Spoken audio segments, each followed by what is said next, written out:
इंसारी और आप देख रहे हैं हावड़ा दर्पण न्यूज़। मैं अभी 9/2 सरहद दत्ता लाइन हावड़ा की सरजमी पर मौजूद हूँ और हर कोई सुविधा के हिसाब से काम देखते। आप हर जगह देख रहे हैं कि बुलडोज़र चल रहा है, लेकिन जिनके खुद प्रॉपर्टी, जिसके खुद ये प्रॉपर्टी उनका खुद है, लोगों का भला के लिए, लोगों के अच्छाई के लिए अपने प्रॉपर्टी को जिस हिसाब से डैमेज जो आप देख रहे हैं, इस अपने प्रॉपर्टी को खुद चाहते हैं कि ये चीज़ हो, समाज का भला हो, समाज के साथ काम हो, समाज जिसमें राजी रहेगा वो राजी होना चाहते हैं। तो आइए एक व्यक्ति हैं, इनसे पूछते हैं कि ये क्या चाहते हैं।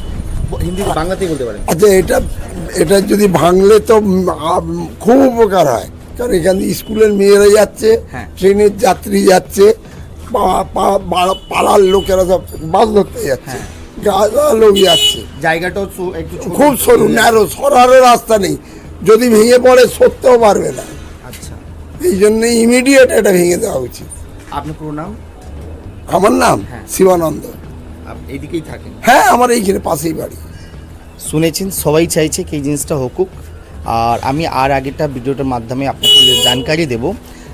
आइए मैं उनसे बात करता हूँ जो इस ज़मीन के ऑनर हैं और क्या बोलना चाहते हैं, एक बार उनसे उनके मुँह से ही सुनते हैं। এই বিল্ডিংটার অবস্থা এরকম ডেঞ্জারাস, এটা যে কোনো সময় পড়ে একটা বিশাল বড় অ্যাক্সিডেন্ট হতে পারে। আমি এই জমিটার মালিক। এখানে উল্টো দিকে রেশন দোকান আছে, আপনারা দেখতে পাচ্ছেন। সামনে মেয়েদের স্কুল রায়লক্ষ্মী বালিকা বিদ্যালয়, সামনে station, bus stand. Howrah corporation এখানে কিছু তোলাবাজরা পয়সা দিয়ে হাওড়া কর্পোরেশনকে এখানে কাজ করতে দিচ্ছে না, বা হাওড়া কর্পোরেশন এটাতে ইন্টারেস্ট নিচ্ছে না। এখন গভর্নমেন্ট চেঞ্জ হয়েছে, যেটা আমরা এক্সপেক্ট করি জনসাধারণের উপকারের জন্য, যাতে এখানে কোনো অ্যাক্সিডেন্ট না হয়ে যায়, তাই জন্যে যাতে ইমিডিয়েটলি এই জায়গাটায় অ্যাকশন নেওয়া হোক। আমি জানি না এই ভিডিওটা কোথায় কোথায় পৌঁছচ্ছে, আমি আশা করব যাতে এটাতে ইমিডিয়েট অ্যাকশন নেওয়া হয়, তাহলে একটা বড় অ্যাক্সিডেন্ট থেকে বাঁচবে। রুদ্রনীল বাবু যে আছে এখানকার, এখন এমএলএ হয়েছেন, ওনাকে আমি বেস্ট মেসেজ দিচ্ছি। আর আপনি ওনার কাছ থেকে কথাটা চলে যাচ্ছে, আমাদের হাওড়া কর্পোরেশনের যে লোক আছে, এখনও এমন কমিটি তৈরি হয়নি, অনেক তাড়াতাড়ি কমিটিটা তৈরি হয়ে যাবে। সেই জন্য আমি এই নিউজের মাধ্যম থেকে আমি বলবো কি প্লিজ এই কথাটা শোনা যাক, আর যা বেশি করে লোক একে ওই জায়গাটা পৌঁছে দিন যোন জায়গায় ভিডিওতে যাওয়ার দরকার।